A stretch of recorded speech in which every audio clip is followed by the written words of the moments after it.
ശിവരാത്രി ആഘോഷങ്ങളോടനുബന്ധിച്ചുള്ള ആലുവ മണപ്പുറത്തെ സുരക്ഷാ ക്രമീകരണങ്ങളിൽ വീഴ്ചയെന്ന പരാതി. മഹാശിവരാത്രിക്കായി ഒരുങ്ങിയ ആലുവ പുഴയുടെ തീരത്ത് മാലിന്യം നിറഞ്ഞെന്നാരോപിച്ച് പ്രദേശവാസിയാണ് പരാതിയുമായി രംഗത്തെത്തിയത്. മഹാശിവരാത്രിക്കൊരുങ്ങിയ ആലുവ മണപ്പുറത്ത് ഭക്തർക്ക് പിതൃതർപ്പണത്തിന് ഒരുക്കിയ ഭാഗത്ത് മാലിന്യം നിറഞ്ഞെന്നാരോപിച്ചാണ് പ്രദേശവാസി പരാതിയുമായി രംഗത്തെത്തിയിരിക്കുന്നത്. തിരക്ക് മുൻകൂട്ടി കണ്ട് അഗ്നിരക്ഷാസേനയെയും പോലീസിനെയും ഉൾപ്പെടെ സ്ഥലത്ത് വിന്യസിച്ചെങ്കിലും പിതൃതർപ്പണത്തിന് ഇറങ്ങുന്ന വെള്ളത്തിന്റെ വൃത്തിക്ക് പ്രാധാന്യം നൽകിയില്ല എന്നാണ് ആരോപണം. കുപ്പികളും പ്ലാസ്റ്റിക് കവറുകളും ഉൾപ്പെടെ കെട്ടിക്കിടന്ന് അഴുകിയ അവസ്ഥയിലാണ് പുഴയിലെ വെള്ളം.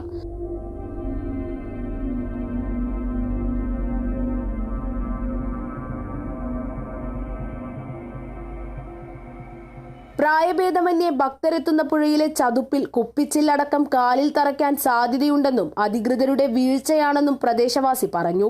ബലികർമ്മങ്ങൾ മറ്റന്നാളാണെങ്കിലും നാളെ തൊട്ട് ബലികർമ്മങ്ങൾ ചെയ്യാൻ വേണ്ടി ആളുകൾ വരും. ഈ വരുന്ന ആളുകളെല്ലാം ഇവിടെ സ്നാനം ചെയ്തിട്ടാണ്. ലക്ഷക്കണക്കിന് ജനങ്ങളാണ് വരാൻ പോകുന്നത്. അമ്മമാര്, കുട്ടികൾ, മുതിർന്ന അച്ഛന്മാര്, പ്രായമായ വയസ്സായ ആൾക്കാരെല്ലാം വരുന്നതാണ്. ഇതൊക്കെ നിങ്ങൾ കാണണം. വളരെ വിഷമത്തോടുകൂടിയാണ് പറയുന്നത്. നോക്കൂ, എത്ര മലീമാംസമായിട്ടാണ് നമ്മുടെ പെരിയാർ കിടക്കുന്നതെന്ന് നോക്കൂ. ഇതിൽ കേരള സർക്കാരിന് ഉത്തരവാദിത്തമുണ്ട്, ദേവസ്വം ബോർഡിന് ഉത്തരവാദിത്തമുണ്ട്, ജലസേചന വകുപ്പിന് ഇതുണ്ട്, മുനിസിപ്പാലിറ്റിക്ക് ഉത്തരവാദിത്തമുണ്ട്.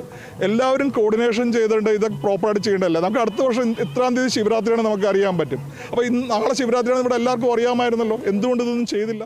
ശ്രദ്ധിക്കാതെ പോകുന്ന ചെറിയ സുരക്ഷാ വീഴ്ചകളാണ് പലപ്പോഴും വലിയ അപകടങ്ങളിലേക്കെല്ലാം തന്നെ വഴിവെക്കുന്നത്.